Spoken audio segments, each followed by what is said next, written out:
बिस्मिल्लाहिर्रहमानिर्रहीम। Dear students and viewer, अस्सलाम वालेकुम। आज हम एमसीक्यूज़ नंबर 11 हल करने जा रहे हैं। इससे पहले हमने 10 एमसीक्यूज़ है चैप्टर इलेक्ट्रोस्टैटिक का, फिजिक्स क्लास 12 या क्लास 10 इसमें जो एमसीक्यूज़ थे उनको हमने सॉल्व किए थे। तो आज हम नेक्स्ट एमसीक्यूज़ हल करेंगे। तो हमारे पास 11 एमसीक्यूज़ ये है कि quantitative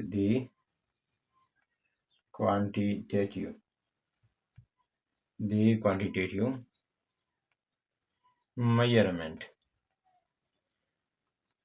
quantitative measurement of force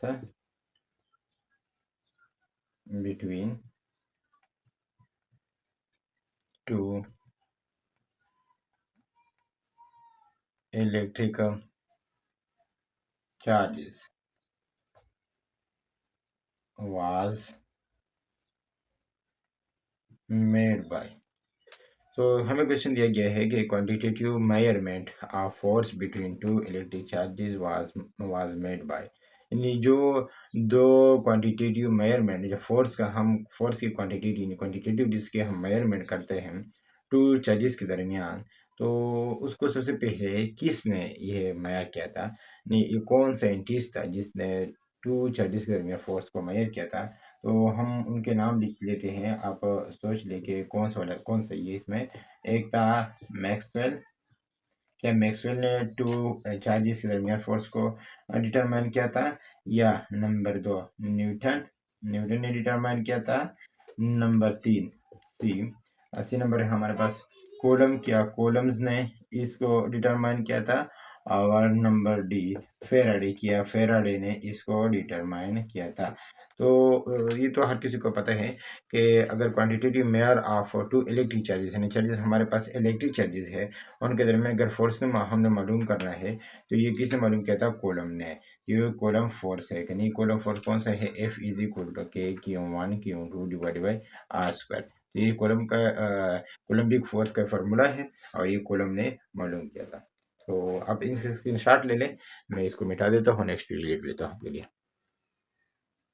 तो एमसीक्यूज नंबर 12 है हमारे पास। एमसीक्यूज नंबर 12 वो हमें क्या कहता है उसके मुताबिक ये जो एमसीक्यूज है ये बहारपुर में भी इसके एक टेस्ट है, इसमें आया था इस बुक के मुताबिक जो मेरे पास मौजूद है। तो according to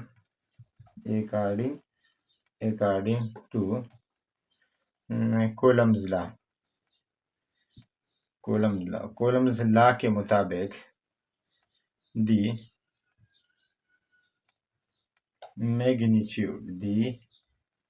magnitude of the force, according to Coulomb law, the magnitude of force between two point charges, और कौन कौन से चार्जेस है?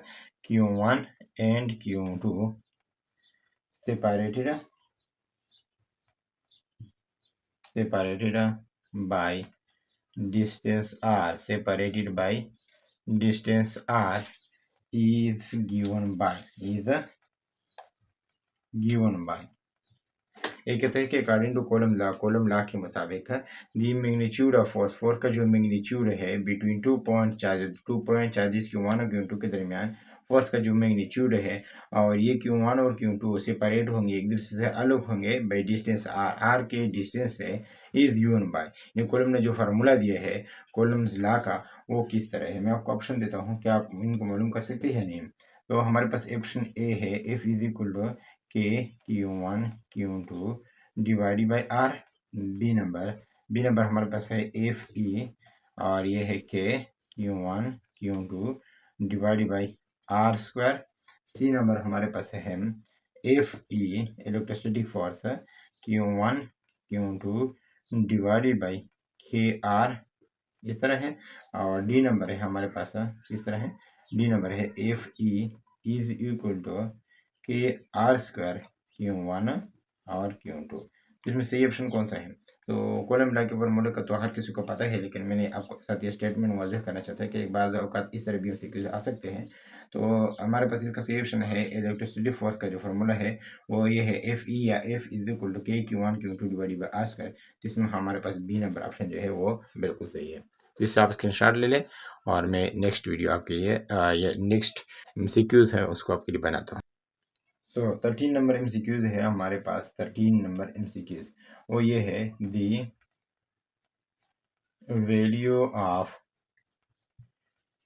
Coulomb's constant, the value of Coulomb's constant, जिसको हम के कहते हैं, डिपेंड ऑन, यानी वैल्यू ऑफ कोलम कांस्टेंट की जो वैल्यू है वो किस चीज़ पर डिपेंड करती है। तो इसमें हमारे पास ऑप्शन नंबर एक है। ऑप्शन एक हमारे पास क्या है? ऑप्शन वन है हमारे पास the system of unit, the system of unit, क्या सिस्टम ऑफ यूनिट्स पर डिपेंड करता है? सिस्टम ऑफ यूनिट्स यूज्ड, जो यूनिट्स इस्तेमाल हुए होते हैं। नंबर बी मीडियम, जो हमारे पास मीडियम होता है किस चीज़ के दरमियान? Between between the charges, charges के दरमियान जो मीडियम होता है क्या उस पर डिपेंड करता है? नंबर सी नंबर है quantity, quantity quantity of the charges, क्या चार्जेस के मिकदार पर डिपेंड करता है? Quantity of the charges. और डी नंबर हमारे पास है बोथ, ये बोथ ए एंड बी। तो अब देख लें कि जो कॉलम कांस्टेंट की जो वैल्यू है या कॉलम कांस्टेंट जो है वो किस चीज़ पर डिपेंड करता है? वो दी सिस्टम ऑफ यूनिट पर डिपेंड करता है। मीडियम बिटवीन दी चार्जेस, जो Q1 सपोज कर Q1 और Q2 है उनके दरमियान कोई मीडियम है, तो उसके दरमियान जो मीडियम है क्या उस पर डिपेंड करता है? Quantity of charges, in charges, इस चार्ज और इस चार्ज के मिकदार पर डिपेंड करता है, या सिस्टम ऑफ यूनिट और मीडियम बिटवीन दी चार्जेस इन पर डिपेंड करता है। तो याद रखें कि जो कॉलम कांस्टेंट की वैल्यू है वो सिस्टम ऑफ यूनिट पर भी डिपेंड करता है और इसके साथ साथ मीडियम बिटवीन टू चार्जेस उस पर भी डिपेंड करता है। तो हमारे पास इसका जो सही ऑप्शन है वो डी नंबर सही ऑप्शन है कि बोथ, क्या, both the system of unit used and the medium between the two charges, या मीडियम बिटवीन द चार्जेस उस पर डिपेंड करता है। तो ये कूलम्ब कांस्टेंट की जो वैल्यू है वो इन दो चीज़ पर डिपेंड करती है, system of unit and medium between charges. तो मैं इनको मिटा देता हूँ, नेक्स्ट एमसीक्यूज हम उनको लिख लेते हैं। तो ये नेक्स्ट एमसीक्यू है हमारे पास 14 नंबर। तो 14 नंबर एमसीक्यू हमें क्या कहता है? ये कहता है कि इफ द डिस्टेंस, अगर डिस्टेंस यानी फासला, इफ द डिस्टेंस बिटवीन यानी दरमियान द टू चार्जेस, अगर टू चार्जेस के दरमियान डिस्टेंस क्या करें हम? If the distance between the two charges, या चार्ज बड़ी में लिख लो, चार्ज बड़ी, अगर दो चार्ज बड़ी के दरमियान डिस्टेंस को मैं क्या कर दूं? हाफ कर दूं, halved, then find the force, यानी द फोर्स हम देन फाइंड, या द फोर्स इसको यूज कर दें, द फोर्स बिटवीन देम, तो इनके दरमियान फोर्स जो है वो बन जाएगा, then force between them becomes, if the distance between the two charge बड़ी, अगर दो चार्ज के दरमियान में डिस्टेंस को हाफ कर दो तो फोर्स की मिकदार क्या हो जाएगी? नंबर एक, मैं इसको लिख लेता हूँ आपके लिए। नंबर एक ऑप्शन है डबल, किया फोर्स डबल हो जाएगा। नंबर बी, फोर्स जो है वो हाफ हो जाएगा। नंबर सी, फोर जो है वो 4 टाइम्स हो जाएगा, फोर क्या हो जाएगा? 4 टाइम्स। और number D remains the same, number D remains the same, यानी बराबर हो जाएगा। तो इसके लिए मैं आपको इस चीज़ को चालू कर देता हूँ थोड़ा। तो हमें मालूम है कि कूलम्ब फोर्स का जो फार्मूला है वो ये है कि Q1 Q2 divide by r square, इस चीज़ के बराबर है। अब क्वेश्चन के मुताबिक इफ़ द डिस्टेंस, अगर डिस्टेंस को हम क्या कर दें? हाफ कर दें, डिस्टेंस को 1/2 कर दें, हाफ कर दें, तो ये हमारे पास बन जाएगा इफ इज इक्वल टू, इसको मैं एफ डैश लिख लेता हूँ कि Q1 Q2 divide by 1 over 2 और ये आर होल स्क्वायर को लिख देते हैं। ये इस तरह बन जाएगा, देख लें कि Q1 Q2 डिवाइडेड बाई, इसको स्क्वायर इस पर भी लगा लेते हैं, इन पर भी लगा लेते हैं, तो ये आपका हो जाएगा 1 स्क्वायर से 1 आ जाएगा, और ये हो गया 4 और ये R स्क्वायर आ गया, ये हो गया। अब इनको मैं यूँ भी लिख सकता हूँ क्या कि 1/4, देख थोड़ा, इसको 1/4 नहीं लिख सकते, इसको अगर मैं ऊपर ले आऊँ, इसको मैं ऊपर ले आऊँ, 1 स्टेप ऊपर ले आऊँ, तो ये 4 की पावर -1 आ गया जाएगा, और अगर मैं दोबारा ऊपर ले आऊँ तो ये 4 की पावर +1 आ जाएगी, यानी 4 आ जाएगा यहाँ पर।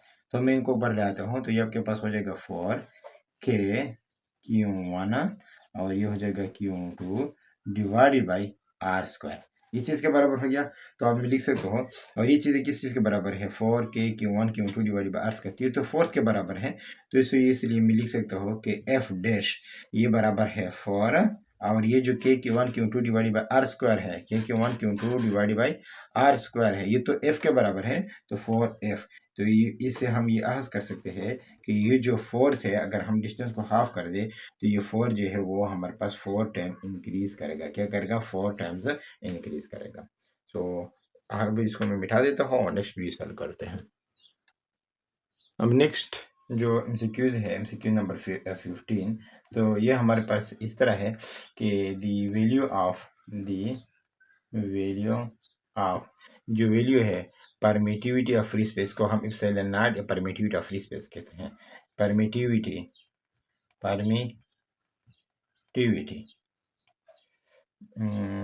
the value of epsilon naught permittivity for free space, free space के लिए जो परमिटिविटी है, परमिटिविटी फॉर फ्री स्पेस की जो परमिटिविटी है इज, वो किस चीज़ के बराबर है, इसकी वैल्यू किस चीज़ के बराबर है।